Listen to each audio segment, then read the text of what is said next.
Up to the yesterday lecture, we are learning about the chemical reactions of group 16, 17 and 18 elements.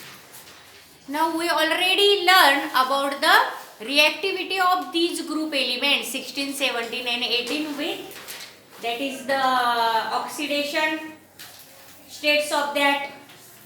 Again, reactivity towards hydrogen, reactivity towards halogen.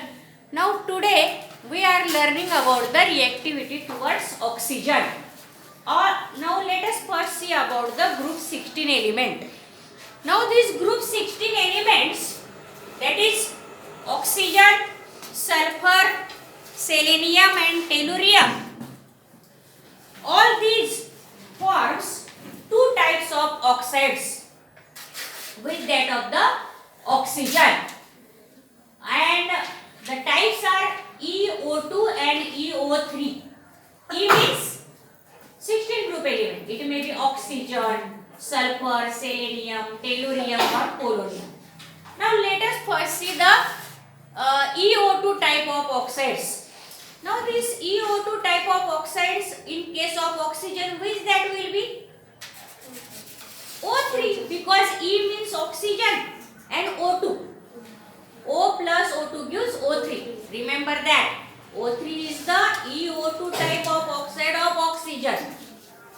And SO2, SeO2, TeO2, PoO2 in this.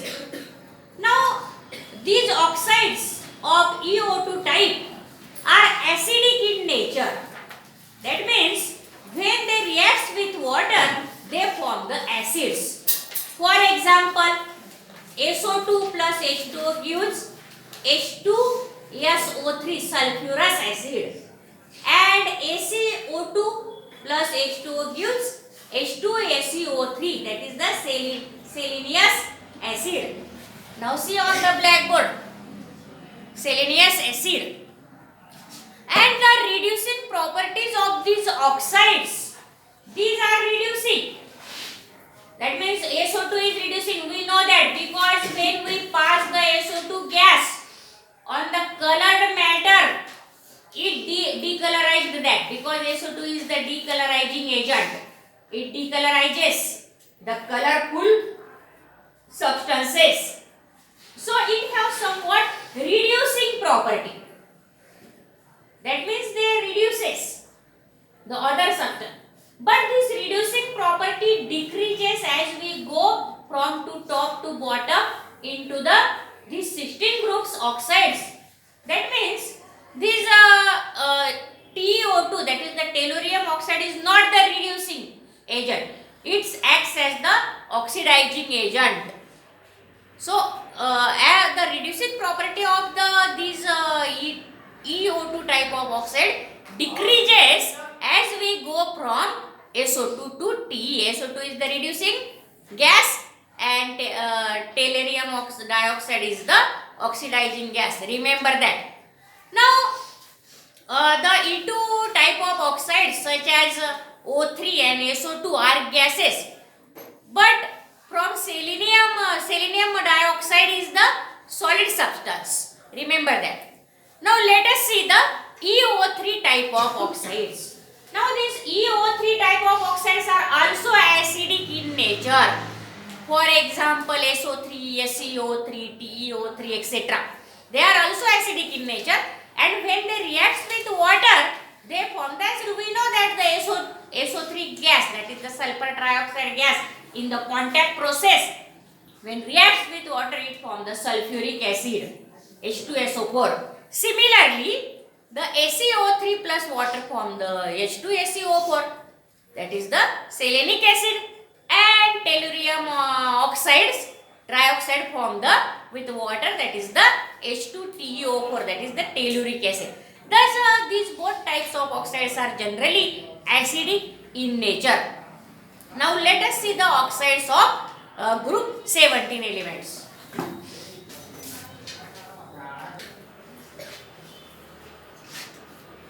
Now let us see the reactivity of group 17 element, that is halogens towards the oxygen. Now most of the group 17 elements, that is the many oxides of halogens, are unstable. Generally they are unstable, remember that. That means they do not stable or remain as it is at room temperature for a longer time. But the oxides of fluorine, that is there are two types of oxides of fluorine, OF2 and O2F2. Oxides of fluorines are oxygen difluoride and oxygen fluoride. In O2F2, the oxidation state of oxygen is +1, and in OF2, the oxidation state of oxygen is +2. Though oxygen is highly electronegative, but it reacts with here with fluorine, which is the most electronegative element in the periodic table. So oxygen must have to become positively charged because fluorine is most reactive.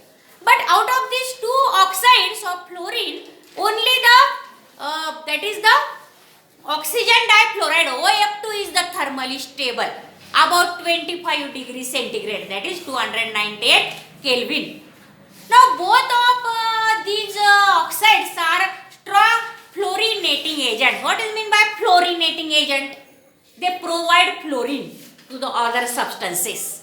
So they are the strong fluorinating agent, that means they give the fluorine. And this oxygen fluoride O2F2 oxidizes plutonium, which is the again the radioactive element plutonium. Now this oxygen fluoride oxidizes plutonium, O2F2 oxidizes plutonium to PuF6. So this reaction is used to remove the plutonium in the form of PuF6, from the, that is, spent nuclear fuel. What is mean by spent nuclear fuel? Spent means used, that is not usable. It is the already used nuclear fuel. You know the nuclear fuel, that is the radioactive elements which having the large masses are used as the nuclear fuel in the nuclear retort, or we call that is the in the for making atom bombs etc. The nuclear fuels are also used in the so many conversion of the nuclear energy into the electric energy. So in the nuclear reactor, this spent nuclear fuel, from this spent nuclear fuel, if we want to remove the plutonium and we want to again use that plutonium, then remove the plutonium from the nuclear fuel by using this O2F2, and then this O2F2 converts the plutonium from the nuclear fuel into the PuF6 form, and then on isolation or on refining this plutonium from PuF6 we can obtain the plutonium again. Now chlorine oxides such as Cl2O, ClO2, Cl2O6 and Cl2O7, these are the four types of chlorine oxides are there. First we see the fluorine oxides, O2F2 and OF2. Now see the chlorine oxides. Now these are all highly reactive and oxidizing agents, and they tend to explode, means there is the explosion. This ClO2 is used as the bleaching agent. Now that bleaches the paper pulp in the paper industry. The pulp of paper is colored form due to the, that is, pulp of the trees, and we want white paper.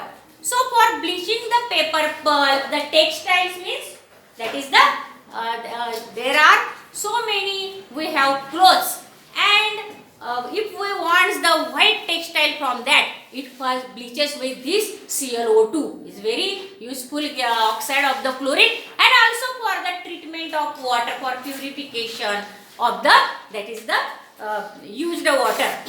Again, bromine oxide, these BrO, BrO2 and BrO3 are least stable oxides, but they are the powerful oxidizing agent. Remember that bromine oxides are the powerful oxidizing agents. And the iodine oxides, I2O4, I2O5, I2O7, remember all these three are the iodine oxides. They are insoluble solids and decomposes easily on heating. That means iodine gets separated from that. And this O2O5 is a very good oxidizing agent and used for the estimation of the carbon monoxide. Now, to estimate the carbon monoxide, which is the oxidizing agent used? That is the iodine pentaoxide is very good oxidizing agent. Remember that for MCQ. This is used for the estimation of carbon monoxide, and also for MCQ remember the ClO2, that is the chlorine oxide, is used for the bleaching agent, for the paper pulp, textile and water treatment. Now the group 17 element noble gases, as they are chemically inert, they have the electronic configuration as NH2 NP6, already octet is completed, so they do not react with that of the oxygen. This is about the reactivity of the all the three groups elements 17, 16 and 18 towards the oxygen.